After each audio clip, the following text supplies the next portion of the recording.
Février 2013, Los Angeles. La police de la ville, à bout de souffle après 2 semaines de recherches infructueuses, décide de jeter une bouteille à la mer. Elle publie sur Internet une vidéo de surveillance de 4 minutes. Une séquence brute, presque irréelle, qui va traumatiser le web mondial. On y voit une jeune étudiante canadienne de 21 ans, Elisa Lam. Elle entre dans l'ascenseur d'un hôtel. Elle appuie sur les boutons. Rien ne bouge. Paniquée, elle se plaque contre la paroi, regarde dans le couloir comme si elle était traquée, puis ressort. Là, sous l'œil de la caméra, ses mouvements deviennent inexplicables. Elle tord ses mains, se courbe, semble dialoguer avec une entité invisible, avant de s'enfoncer définitivement dans le noir du couloir.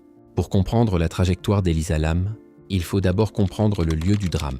Le 26 janvier 2013, cette étudiante de Vancouver, fille d'immigrés de Hong Kong, pose ses bagages au Cecil Hotel. À ce moment-là, Elisa est en plein West Coast Tour, un voyage solitaire en train et en bus le long de la côte américaine. Elle a vu San Diego. Elle doit bientôt rejoindre Santa Cruz, la capitale du surf.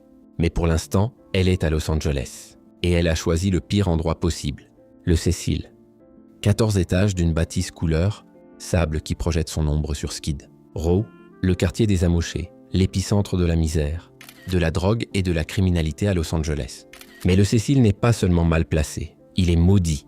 Son histoire s'écrit avec du sang. Depuis les années 20, l'hôtel est le décor de dizaines de suicides et de meurtres.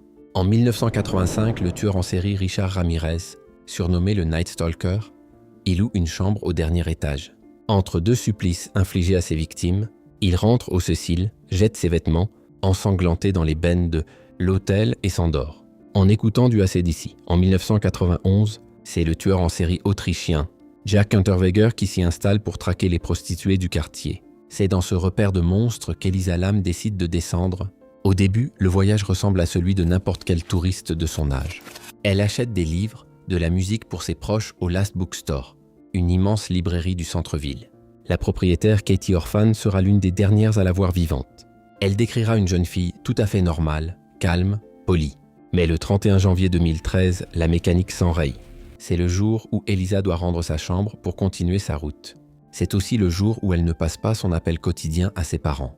Depuis Vancouver, le couple Lam panique.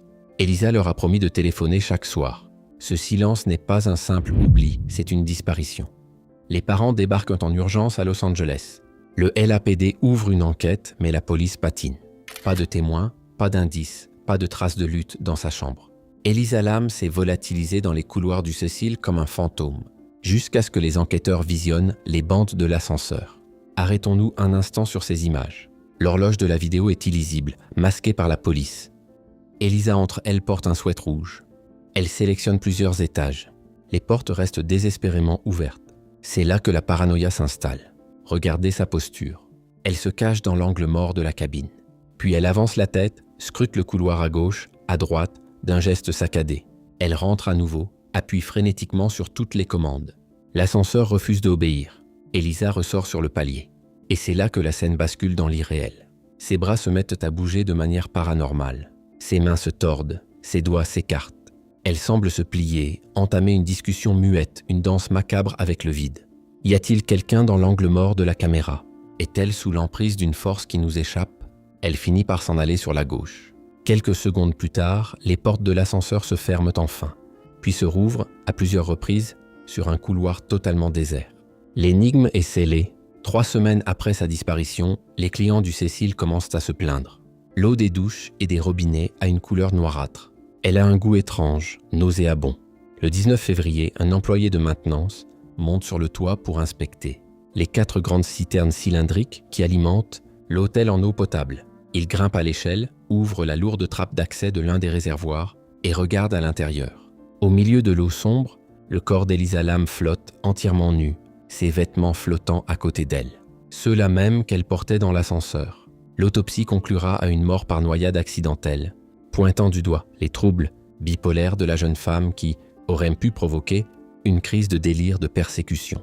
Mais pour l'opinion publique, cette explication cartésienne ne suffit pas. Le mystère ne fait que grandir. Comment Elisa a-t-elle pu monter sur le toit, dont l'accès était protégé par une alarme réservée au personnel? Comment a-t-elle pu grimper le long de la citerne, ouvrir cette trappe massive de plusieurs dizaines de kilos, sauter à l'intérieur, puis détail le plus troublant, refermer la trappe derrière elle depuis l'intérieur. L'affaire Elisa. L'âme est devenue le premier grand mystère de l'ère des vidéos virales. À une époque qui se croit rationnelle, 4 minutes d'images, floues ont suffi à réveiller nos peurs les plus ancestrales.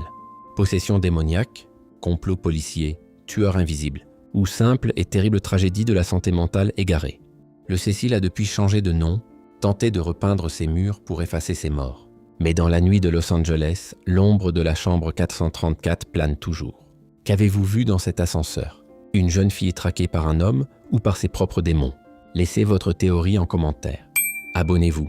À la prochaine enquête.